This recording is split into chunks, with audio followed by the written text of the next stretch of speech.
I was 18 years old when I got married.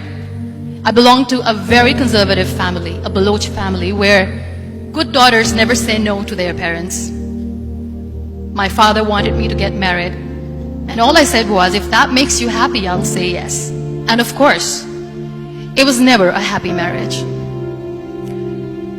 Just about after 2 years of getting married, about 9 years ago, I met a car accident.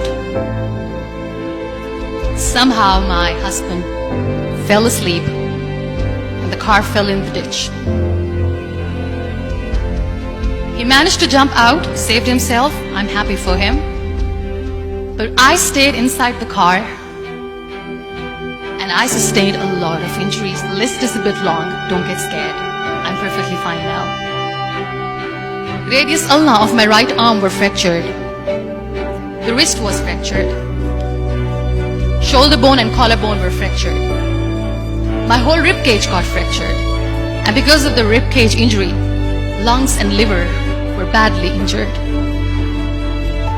I couldn't breathe. I lost urinary bowel control. That's why I have to wear the bag wherever I go.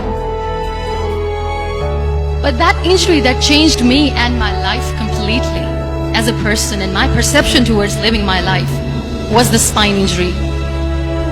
3 vertebrae of my backbone were completely crushed and I got paralyzed for the rest of my life. So this accident took place in a far-flung area in the outskirts of a very small province, Balochistan, where there was no first aid, no hospital, no ambulance. I was in the middle of nowhere in that toppled car. Many people came to rescue. They gave me CPR. They dragged me out of the car. And while they were dragging me out, I got the complete transection of my spinal cord. I finally ended up in a hospital where I stayed for 2.5 months. I underwent multiple surgeries. Doctors have put a lot of titanium in my arm. There's a lot of titanium at my back to fix my back. That's why people in Pakistan call me the Iron Lady of Pakistan.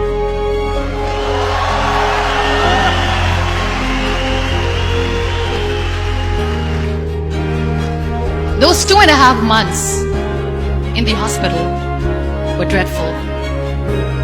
I will not make up stories just to inspire you. I was at the verge of despair.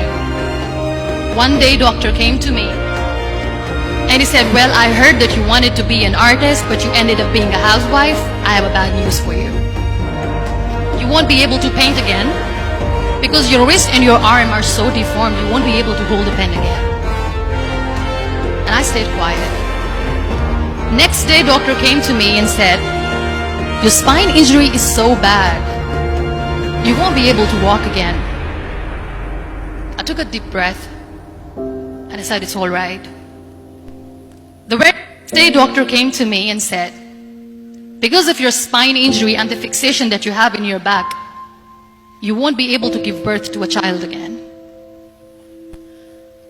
That day, I was devastated. I still remember, I asked my mother, why me?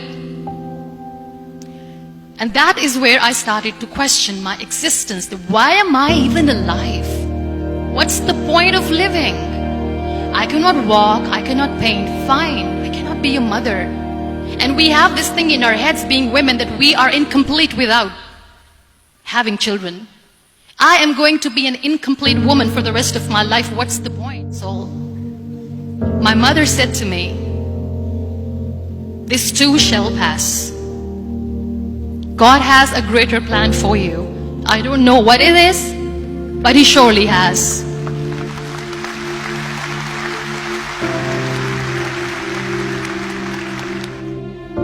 So what kept me going was, one day I asked my brothers, I know I have a deformed hand, but I'm tired of looking at these white walls in the hospital and wearing these white scrubs.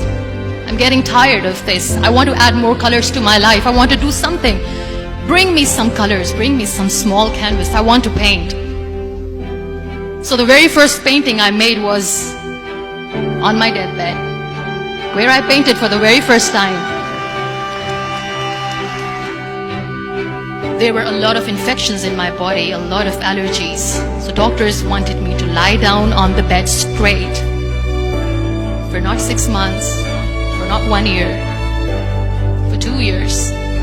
I was bedridden, confined in that one room, looking outside the window, listening to the birds chirping, and thinking maybe there will be a time when we'll be going out with the family and enjoying the nature. That was the time where I realized how lucky people are, but they don't realize. And you know how it all began? That day I decided that I'm going to fight my fears. We all have fears. Fear of unknown, fear of known, fear of losing people, fear of losing health, money. We want to excel in career, we want to become famous, we want to get money. We are scared all the time. So I wrote down one by one all those fears. And I decided that I'm going to overcome these fears one at a time. Do you know what was my biggest fear? Divorce. Didn't work. But the day I decided that this is nothing but my fear, I liberated myself by setting him free. And I made myself emotionally so strong that the day I got the news that he's getting married, I sent him a text that I'm so happy for you and I wish you all the best. And he knows that I pray for him today.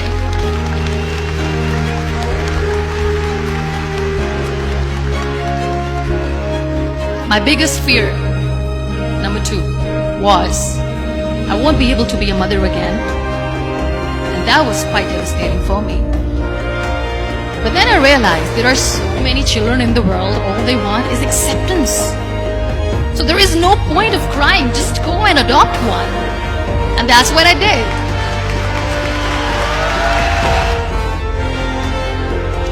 So when you accept yourself the way you are, the world recognizes you. It all starts from